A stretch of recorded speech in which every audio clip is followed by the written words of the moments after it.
नमस्कार प्रिय दर्शक बंधु मु अजय मिश्र स्वागत करुच्ची विधि विधान ओडिया चैनल पुणी एक नूतन अध्याय।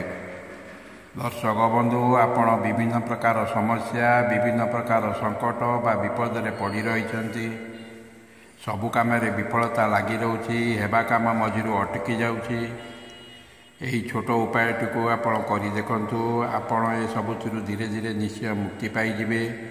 जीवन रे आपण प्रत्येक काम सफलता ही सफलता लगी भिडियोटी को आरंभ करने पूर्व कही रखी कि दर्शक बंधु जदि आपण एपर्यंत मोर चैनल को सब्सक्राइब करना दयाकोरी चैनल को सब्सक्राइब कर दिंतु पाखे बेल आइकन को क्लिक कर दिंतु फल मैं अपलोड कर समस्त शिक्षणीय वीडियोर नोटिफिकेशन आपण सर्वप्रथमे पाइपर और वीडियोटी भल लगे लाइक शेयर कमेंट निश्चय करेंगे।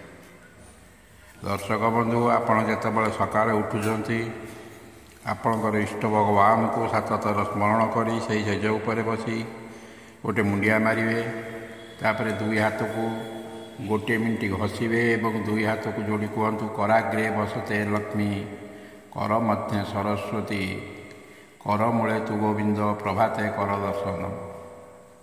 तापर दुई हाथ को मुह पर बुलाई आणतु तापर देखिए जो नाक पुड़ारे निश्वास जीवा आसवा करुथिब सेही पाद को भूमि उपर स्पर्श करेंगे।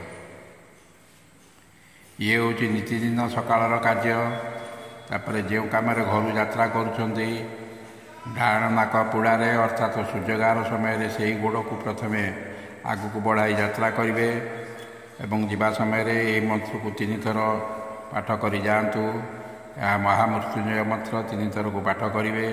ओं त्र्यंबकम यजामहे सुगंधिम पुष्टिवर्धनम उर्वारुकमिव बंधना मृत्युर्मुखी अमामृतात्। यही मंत्र को 3 थर पाठ करी 3 थर उच्चारण करी आपणकर यात्रा आरंभ करेंगे।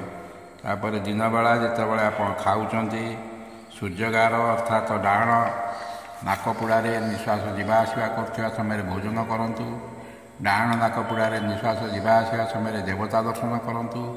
केवल बाम नाकपुड़ारे निश्वास जीवा आसवा समय शयन करंतु। प्रतिदिन यही छोट छोट उपाय जारी रखंतु केबे भी कौन क्षेत्र में आप हारिजे ना सबु काम सफलता पाइबे। रोग व्याधि आपण को स्पर्श करिब नहीं।